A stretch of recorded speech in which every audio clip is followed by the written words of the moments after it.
but something in my gut said, pick up. Hello? Hi, is this Cameron Martin? The guy's voice was low, scratchy. Yeah, who's this? This is Frank. I'm with DeMarco's Pawn and Gold over in Glendale. I believe I have something that belongs to you. I squinted at the phone, already annoyed. What is it? A ROLEX Submariner, stainless black face. Inscription on the back says, to Cam, love always, Dad. My stomach dropped. I spun around in my chair and yanked open the bottom drawer of my desk. That's where I kept it. Always. Safe during work hours. I'd wrapped it in a microfiber cloth, tucked behind some invoices. Gone. My chest burned. My hands were shaking. I forced myself to speak. Where'd you get it? A young guy came in yesterday afternoon, said it was his. I already knew. Tanner. Frank kept going. This really isn't something I want to explain over the phone. I think you should come down here. I didn't ask for directions. I just grabbed my keys and walked out. The guys in the office called something after me, but I didn't hear it. That watch was the only damn thing my dad left me when he died 3 years ago. No real estate, no life insurance, just the watch he wore every day of his life. I remember the last time he had it on. He was down to 140 pounds, face sunken, skin gray from chemo. But his eyes were sharp, clear. He took the watch off, hand trembling, and pressed it into my palm. This is yours, Cam, he said. Don't let anyone take it from you. I should have kept it at home. I should have put it in a safe. I should have known Tanner would pull some crap like this eventually. Quick note, before we keep going, share which city or country you're watching from. Tanner was my mom's golden boy, her second husband's son. She married Gary when I was 23. Tanner moved in 2 months later. I didn't even bother unpacking. I just got out. Now he'd crossed the line. I floored it all the way to Glendale. Didn't even remember putting my seatbelt on. Just gripped the wheel and pictured his smug little face, handing my father's watch to some pawn shop like it was his to sell. He thought he could take what wasn't his. He was about to learn different. DeMarco's was wedged between a payday loan place and a busted vape shop in a half-dead strip mall off Glendale Avenue. The windows were covered in metal bars, the sign half-lit. I pulled up fast, slammed the truck into park, and marched in without even shutting the door all the way. Inside, it smelled like dust and old coins. A glass counter ran the length of the shop, loaded with scratched watches, gold chains, and knockoff designer crap. Behind it stood Frank, thick neck, tanned skin, arms like he still moved crates for fun. You, Cam? He asked, voice like gravel. Yeah. He nodded once, looked me dead in the eye. You look like your old man. Same jaw. My throat tightened. I didn't respond. Frank reached under the counter and came back up with a box. I knew it before he even opened it. Blue leather, faded edges, gold trim, worn thin. He popped the latch and lifted the lid. There it was. My dad's Rolex. Black dial, stainless case. The bezel nicked at 2 o'clock. He'd done that working on a kitchen remodel in Flagstaff. Still had the inscription on the back. To Cam, love always. Dad. I clenched my jaw. Who brought it in? He hesitated. Kid said his name was Tanner. Tall, blonde, early 20s maybe. Claimed it was his dad's, left to him. My fists curled at my sides. Frank watched me. But he didn't look like you. And he sure didn't act like someone who earned a Rolex. Didn't even know how to pronounce submariner. That's when I started looking. I raised an eyebrow. Looking? He reached under the counter again and came back up with an old paper folder. Your dad ever mentioned pawning this watch before? I shook my head. Never. Well, he did. Brought it in 16 years ago, right around the time you'd be starting trade school. Took a loan out for $3,500. Paid it off in 29 days. Cash. That stopped me cold. Frank handed over the photocopy of the ticket. My dad's name, clear as day. Same serial number, signed at the bottom in his tight block letters. Guy paid on time. No haggling, no stories, Frank said. I remember him. Quiet but proud. That watch meant something. I stared at it. He never said a word. Frank didn't push. Just set the box on the counter in front of me. This belongs to you, no question. I reached out, heart thudding, and lifted the watch. The weight of it hit me in the chest. I turned it over in my hands, ran my thumb over the inscription like it could bring him back. Then Frank cleared his throat. Found something else. Never seen this before, but I've worked with enough old watches to know what's weird. He turned the watch in his hands and pressed his pinky fingernail into a groove behind the clasp. A tiny latch popped open. I blinked. Inside, folded tight in a space barely big enough to hold a breath, was a scrap of yellowed paper. He slid it out with tweezers, set it on the counter like it was made of glass. My hands were sweating as I unfolded it. The handwriting punched me in the gut. My dad's, sharp, slanted, all caps. Cam, if you're reading this, go to safe deposit box 313 at Union First. Keys in my socket set, behind the 5/8 I swallowed hard. Frank gave me a second, then said, No offense, but your old man was the kind of guy who planned ahead. Most people hide weed in their watch. Yours hid instructions. I snorted, despite myself. You good? Frank asked. Yeah, I said, pocketing the note and slipping the watch onto my wrist. Yeah, I'm good. He nodded. Kick that punk's ass for me. I turned to leave. Hey, Frank called after me. That guy? Tanner? He looked nervous, real nervous. I don't think he thought he'd get caught. I pushed open the door. The heat hit me in the face. Oh, he's caught, I said. He just doesn't know it yet. I didn't go back to work. I drove straight to my mom's place in Sun City, fingers tapping the steering wheel the whole damn way. The Rolex was back on my wrist, right where it belonged. Her garage was open when I pulled in.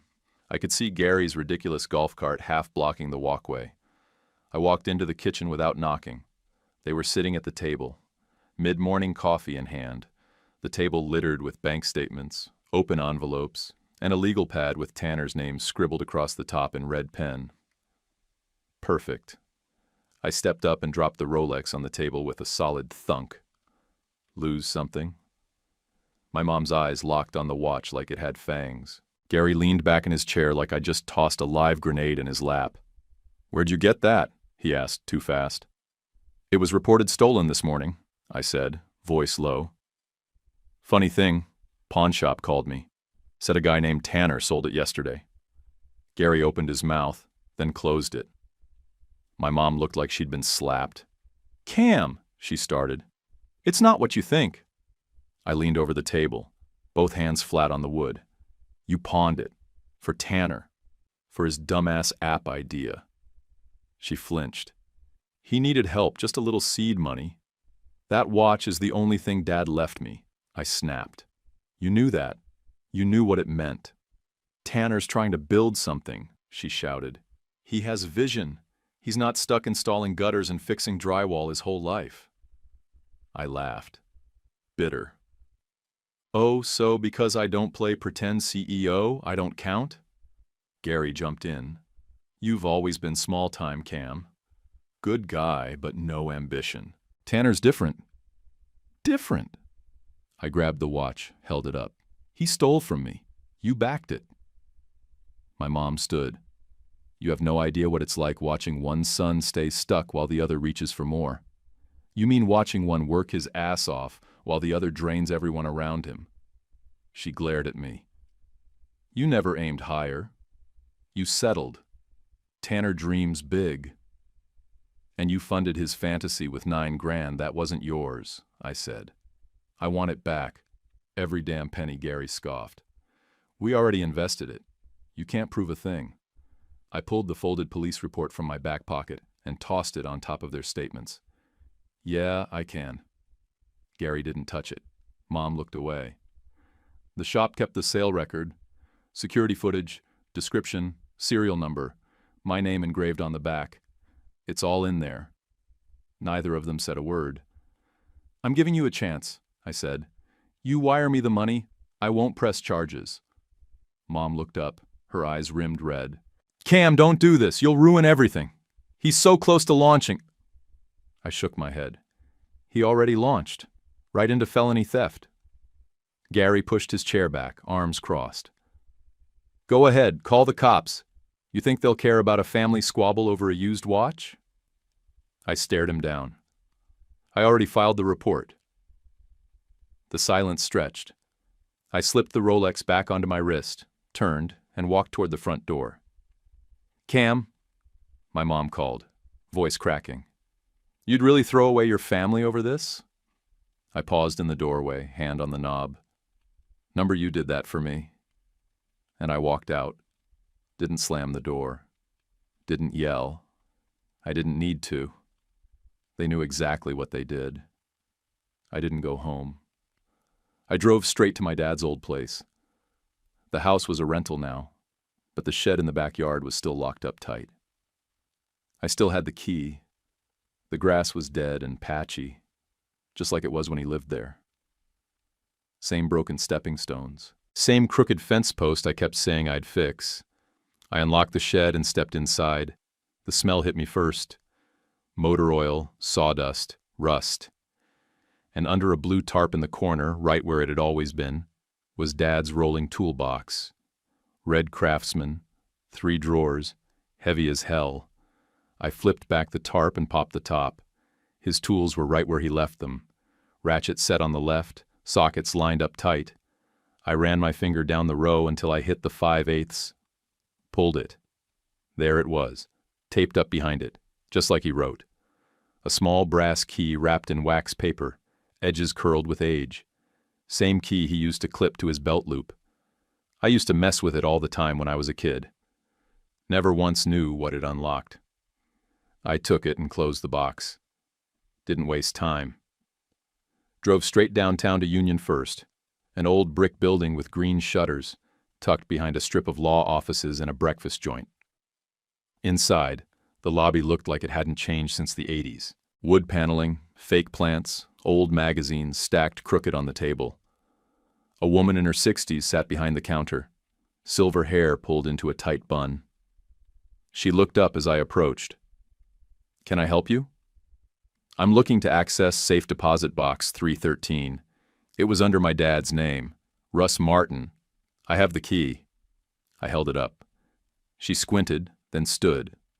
Russ Martin? She asked, voice softening. Yeah. I remember him. Always came in early. Polite. Wore those work boots like they were dress shoes. I smiled. That's him. She nodded. One moment. 10 minutes later, I was standing in a private room with her and a narrow metal box on the table. She stepped out to give me privacy. My hands shook as I slid the key in, turned it. Inside was a manila envelope, a dusty black ledger, and a small sealed envelope with CAM written in thick Sharpie. I picked up the letter first. The paper was stiff, the kind that had been sitting too long in dry air. I broke the seal and unfolded it. His handwriting hit me like a freight train. Cam, if you're reading this, I guess I'm gone. But if this found its way to you, then you did what I hoped you would, kept the watch safe, and stayed true to yourself.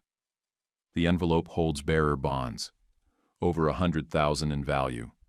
No names, no banks, no taxes. You can cash them when you're ready. No one knows they exist but me, and now you. The ledger holds invoices, jobs I finished but never got paid for. Some of those bastards ran off while I was in chemo. I didn't have the energy to chase them. This isn't just about money. It's about time. Time to leave if you need to. Time to build your own thing. Time to breathe without someone always taking a piece of you. You don't owe anyone your future, son. Not me. Not your mom. Not the family. Just do one thing. Make it yours. Dad. I sat there a long minute, holding the page like it was made of gold. Then I reached for the envelope. Inside were the bonds, crisp and clean, the kind you don't just stumble across unless someone really knew what they were doing. My throat tightened again.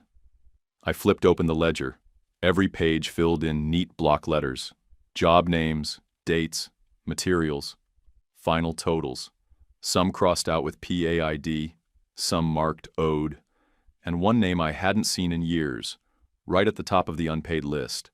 Reynolds and Bloom Construction, flooring job, $18,500.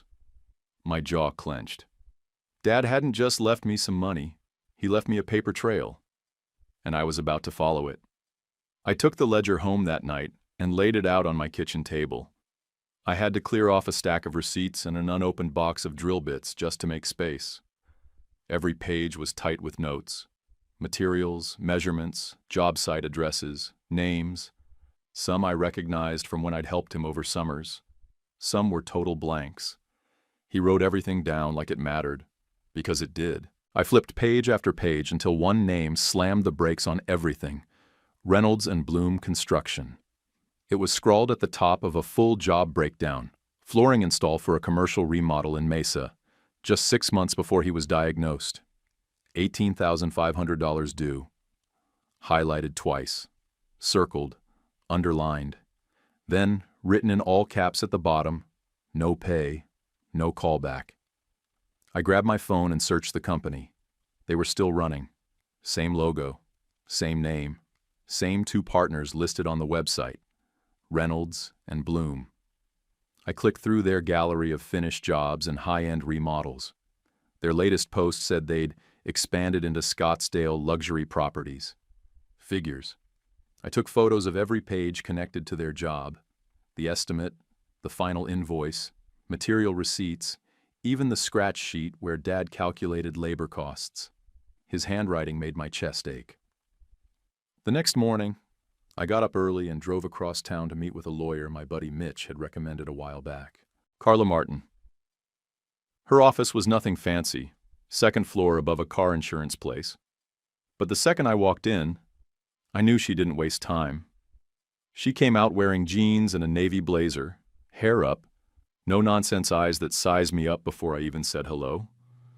"You're the guy with the contractor ledger?" she asked. I nodded and held up the folder. We sat down at a side table in her office, no desk between us. She motioned for the book, and I handed it over. She flipped through page 1, then 2, then 5. Her mouth pulled into a crooked smile. "Tell me you have photos of this." "I do." "You scan it yet?" "Not yet." She nodded. "Do it. Today. Keep the originals safe. This is gold."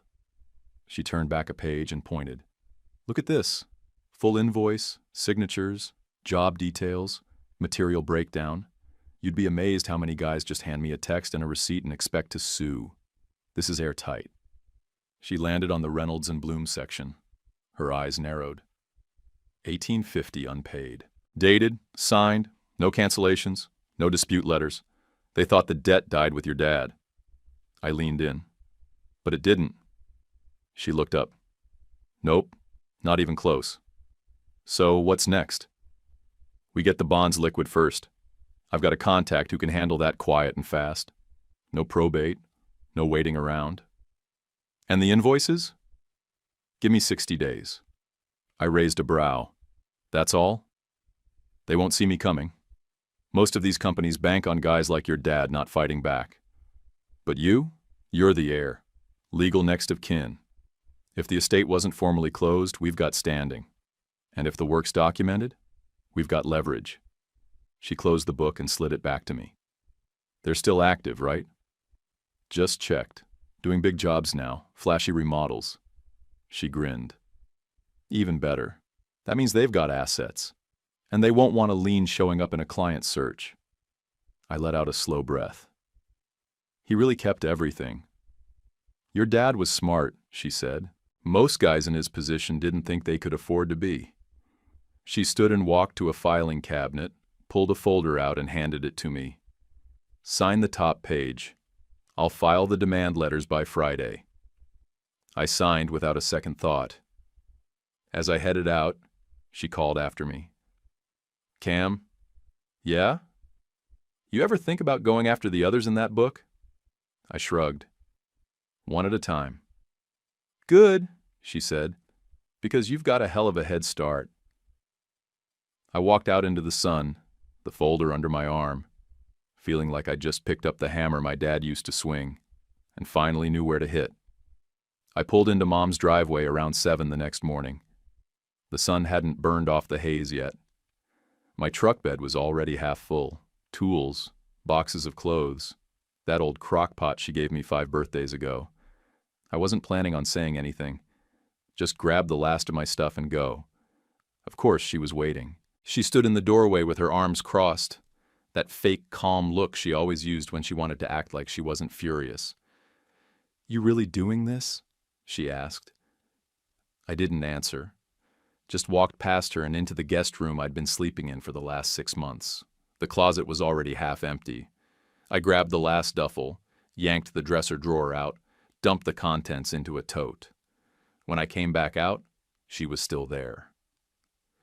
"This is about the watch," she said, blocking the door like she had any right. "You're throwing away your family over a piece of metal?" I brushed past her. "It wasn't just a watch, Mom. You know that." Gary was at the kitchen table, same spot he always sat, pretending to read the paper. Didn't look at me, didn't speak. Just sat there like a big dumb statue in cargo shorts. I loaded the last tote into the truck bed and slammed the tailgate shut. That's when I heard it. His voice. Tanner. He came strolling around the side of the house like he just happened to show up, grinning like we were all good. "Hey man, Mom said you were moving out. That's wild!" I didn't say anything. He leaned against the side of my truck like it was his. "So look, I know things got tense. But once the app launches, I'm gonna make it right. Seriously, you'll be glad you were part of it." I stared at him. "I want the 9 grand back. With interest." He laughed. "Yeah, when I make it big, sure. I'll Venmo you from my penthouse." I stepped closer. "I already reported the theft. Your name's on file."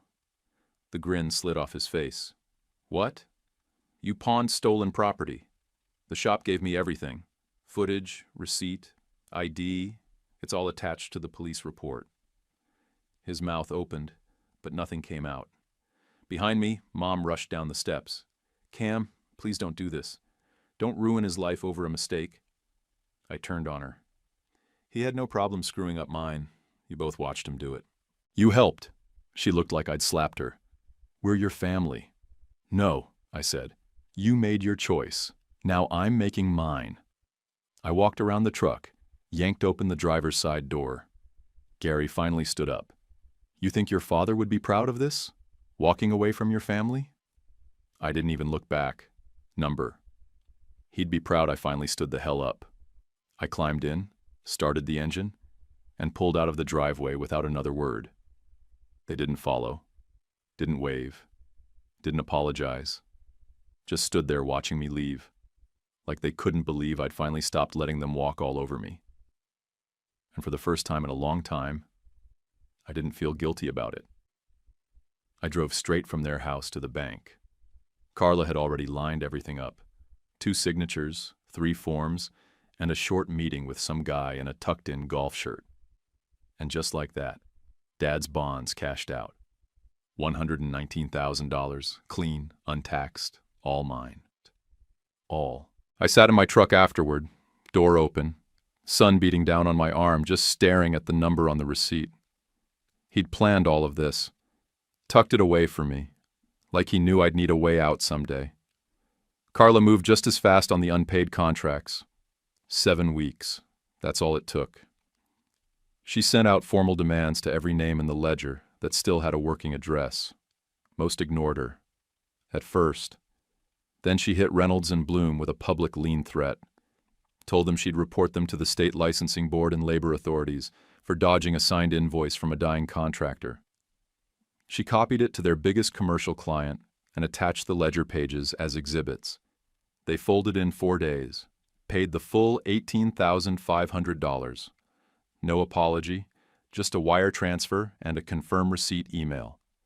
Another 19 grand rolled in from smaller jobs, 2,000 here, 5,000 there.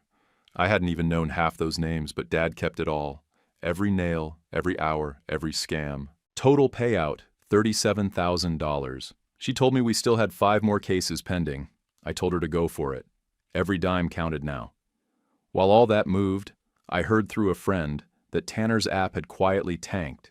Turns out he blew the ROLEX money on a rented office suite in Chandler, a branding package with a $6,000 logo, and one of those god-awful promo videos with stock footage and a fake British voiceover. No working prototype, no back end. Just a wireframe and a business card that said Chief Visionary Officer. The Instagram page went dead. The website started redirecting to a park domain. Nobody said it, but it was over. 2 months after I left, Gary called me. His number popped up while I was picking up paint at Lowe's.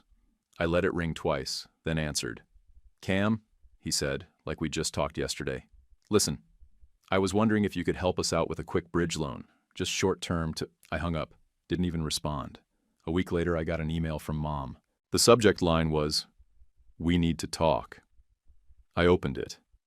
Nothing but a long paragraph blaming me for dividing the family, saying Tanner had been under pressure, that I'd made things worse by escalating everything with the cops.